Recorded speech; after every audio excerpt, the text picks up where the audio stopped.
ආයුබෝවන් සියලු දෙනාම කවිස්කේල්කේ YouTube චැනල් එකට පිළිගන්නවා. ඉදිරියේදී සිස්සත් විභාගයට කරන්න යන විශේෂ තීරණය මොකක්ද? 2029 වර්ෂයේදී සිස්සත් විභාගයට කුමක් සිදුවේද? මෙන්න දැන් ලැබුණු පුවතක්. අපි බලමු මොකද්ද සිස්සත් විභාගයට ඉදිරි වර්ෂවලදී වෙන්න තියෙන්නේ කියලා.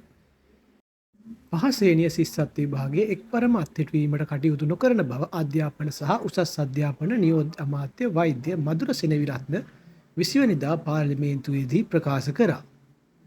ඒ පාර්ලිමේන්තු මන්ත්‍රී ජයාසිරි ජයසේකර විසින් අසන ලද පැනයකට පිළිතුරු ලබා දෙමින්ය. ඒ අනුව 2029 වසර සඳහාද සිස්සත් විභාගයේ නොවෙනස්ව පැවැත්වීමට රජය තීරණය කර ඇති බවයි අධ්‍යාපන සහ උසස් අධ්‍යාපන නියෝජ්‍ය අමාත්‍යවරයා පාර්ලිමේන්තුවට සඳහන් කර තිබෙන්නේ. මේ අතර 2029 වසරෙන් පසුව සිස්සත් විභාගයේ පැවැත්වීම සම්බන්ධයෙන් සලකා බැලීම සඳහා එළබෙන 2028 වසරේදී කමිටුවක් පත් කිරීමට නියමිතව ඇති බවට ඔහු පාර්ලිමේන්තුවේදී වැඩිදුරටත් දැනුම් දී තිබුණා. තවද විභාග පීඩනය අඩු කිරීමට මේ වන විටත් විභාග දෙපාර්තමේන්තුව සැලැස්මක් සකස් කරමින් පවතින බවත් නියෝජ්‍ය අමාත්‍යවරයා දැනුම් දී තිබුණා.